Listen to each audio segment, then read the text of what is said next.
3 phases that Compose will need to go through every time it produces a frame. Is that correct though? Not completely, right? Because Compose is able to skip each one of these phases separately. How it does so? It does it by tracking state reads on each one of these phases. So if there is some state that is getting read or being read during the composition phase, let's say, for example, within the side effect within the body of our composable function, in that case, if the state changes, it will cause recomposition, full recomposition of the composable, because it is getting read during the composition phase.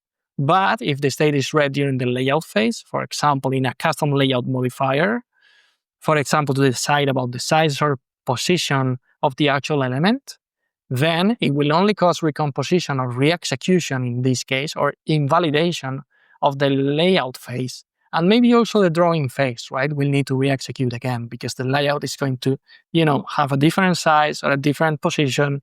And it means that we need to draw it again, most likely, right? So these changes normally cascade forward, right?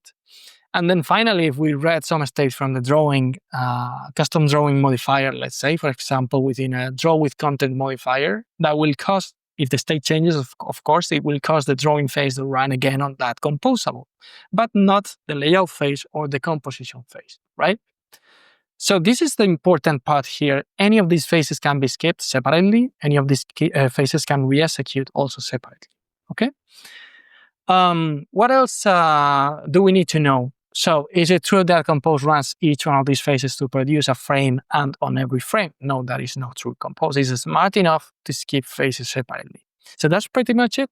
See you